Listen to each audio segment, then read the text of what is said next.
Ayan, nakita nyo dito kasi dito po yung mga halaman namin. Kita nyo oh. Ayan, naglalakihan talaga. Ang turim na malalaki, no? Palaki. Yung bird's nest. Okay nitong isa na to. Ano pa yan? Nakadirekta na yan sa lupa. Ayan.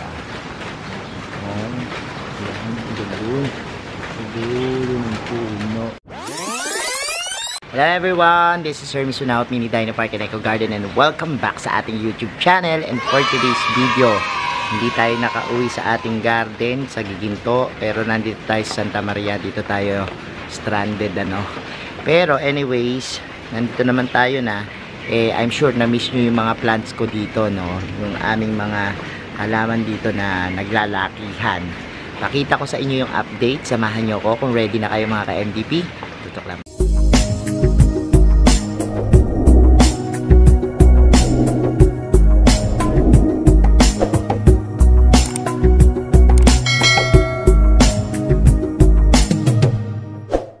And we're back. Yung mga iba sa inyo, alam na alam to, lugar na to, kung saan ako nagstay minsan. At ayan, nakita nyo dito kasi dito po yung mga halaman namin. Kita nyo oh, naglalakihan talaga siya. At ang mga dahon dito, ang lalaki. Bigyan ko kayo ng updates. Tara, garden tour ko kayo dito. Samahan nyo ako. And eto na nga, maulan na hapon sa inyo. At kung makikita nyo, eto, dito na tayo magsimula ano, dun sa pinakita ko sa aking background kanina. Apakalaki po nitong gigante yung dito, no. Philodendrons na umabot na po hanggang sa napakataas, no. Siguro nasa 9 feet na or 10 feet pa, no, yung taas nito. Mas mahigit pa siguro kung susukatin. Kasi parang baka may 20 feet na pa, wala pa, no. Pero ang laki na po niyan, ano. Tingnan niyo po yung mga dahon. Oh. Kasi titingnan mo yan, yung pinakadulo pang dahon nandoon pa. So parang mataas pa to sa isang bahay, no. Ayun, no. Kita niyo. Na lalaki po ng mga dahon yan.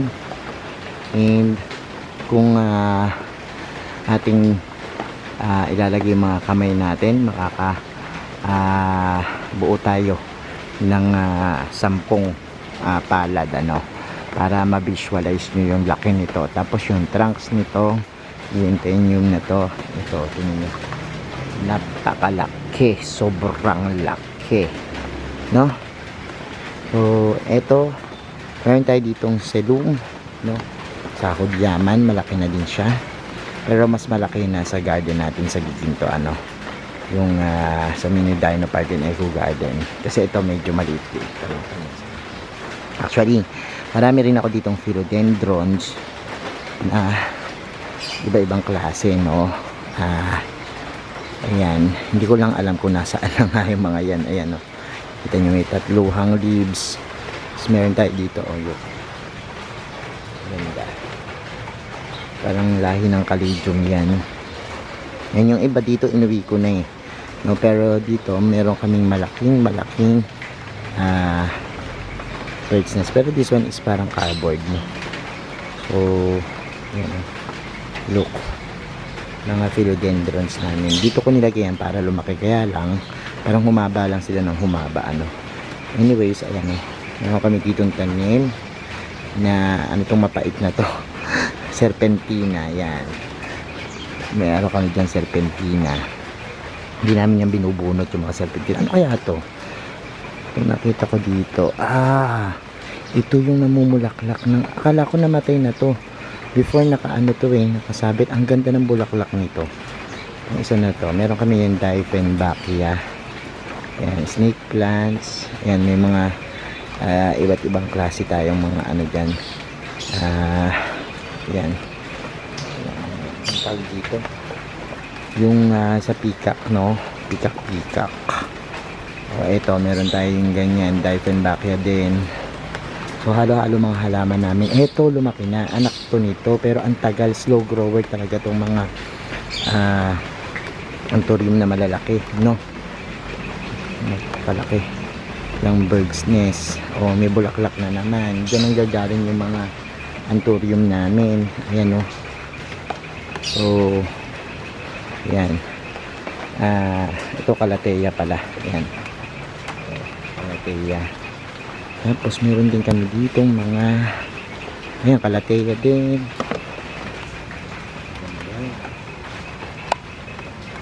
Calathea natin, medyo umuulan at sana mabasa itong camera natin. O eto, susulputan yung mga Dark Lord.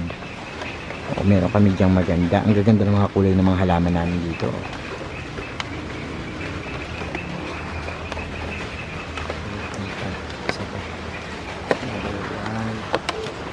Ganda ng kulay. Mga crotons, no? Na imported. So meron tayo dyang Aglaonema. Ito laki nitong isa na to. Ganyan, nakadirekta na yan sa lupa kasi nabubuwal sa paso. Puro din direkta na namin sa lupa mga nandito, no? So dito marami pa rin kami dito. Meron tayo dito ito, gusto ko tong isa na to. Yung ito, wala, kabubulaklak lang nito pero ngayon walang bulaklak, ano? Ang bango-bango nitong rosal na to. So ayan, may Humalomena tayo dyan, may mga Aglaonema, ang Fortune, ito Japanese bamboo. May mga cryptanthus tayo dito. Ayun, sinabog na ng pusa itong mga cryptanthus natin dito, tsaka snake plants, no? So ito nakalagay yan, mga yan. Ganda rin yan. And yan, so meron tayo dito mga matatandang halaman tulad nitong mga palmera, no? Tapos Japanese bamboo, mga matatandang halaman dito sa grotto nakalagay. So meron dong mga old lady palm, no? Meron kami dyang Ficus nana na malaki. Ayun, nakabakod doon. So, meron ditong mga Halicornia. Ayan. Ayan. Tapos may pandanus dito. No? So, hindi, ano siya, hinahayaan lang namin maggubat-gubat. Pero may minsan nagtitrim naman sila. Oh, so, may dalawa tayong dyang bulaklak. Oh. Ayan, marami to ikutan. Sabi ko sa inyo, hindi namin pinapatay dito yung serpentina kasi gamot yan. Oo. So may tiplan tayo dyan. Ay, itong glorioso. Tapos itong halaman na to lumaki na. Kung napansin nyo natin ang liit nito. Pero ngayon uri rin niya ng ng palm. Ito yung snake plants na namulaklak dito. Ayan. So ko na ng bulaklak. Ito peace lily. Peace lily na variegated. Tapos meron din dito. Itong isa na to. Kala mo damo-damo na lang yan pagdating dito. Pero nung namulaklak ulit, ang ganda ng bulaklak. Diba? Ang ganda ng bulaklak niya. Ayan. Yan pa. Dito tayo pumunta.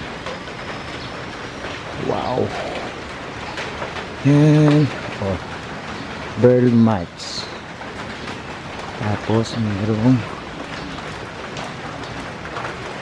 uri ng Caladium. Itong Alocasia negra namin, napakalaki ng dahon niya, no? Negra yan, kulay black. And ayan, mga CC plants. And ayan. So ito, mga photos dito. Makakita sa puno. Dito naman umakyat na rin sa puno yung ating mga yellow variegated na hoya.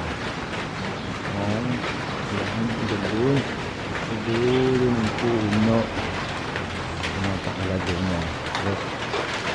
And yan yung mga halaman natin dito. Tapos meron tayo dito mga scarlet, no?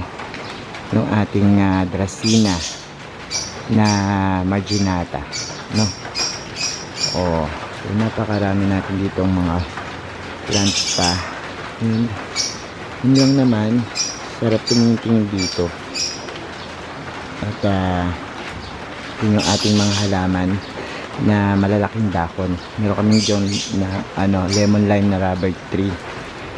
Tapos ayan, dito rin may mga iba't ibang pang philodendrons sa may tingnan natin dun, puntahan natin.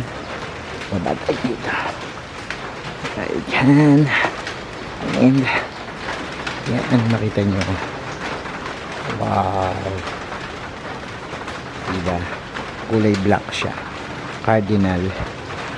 And ayan pa, wow, white princess natin. Oh, may puti. Sayang to, oh, parang masira yung ano niya, dahon. Pero ayan, oh, ang ganda. Ito yung paraiso bird. And ano lang naman yung mga plants natin na nag-agandahan dito sa ating garden. So ayan mga ka-MD, pinapanood nyo na yung mga halaman natin dito, naubod ng lalaki ng dahon. And yan, malalaki na rin ba yung mga plants nyo?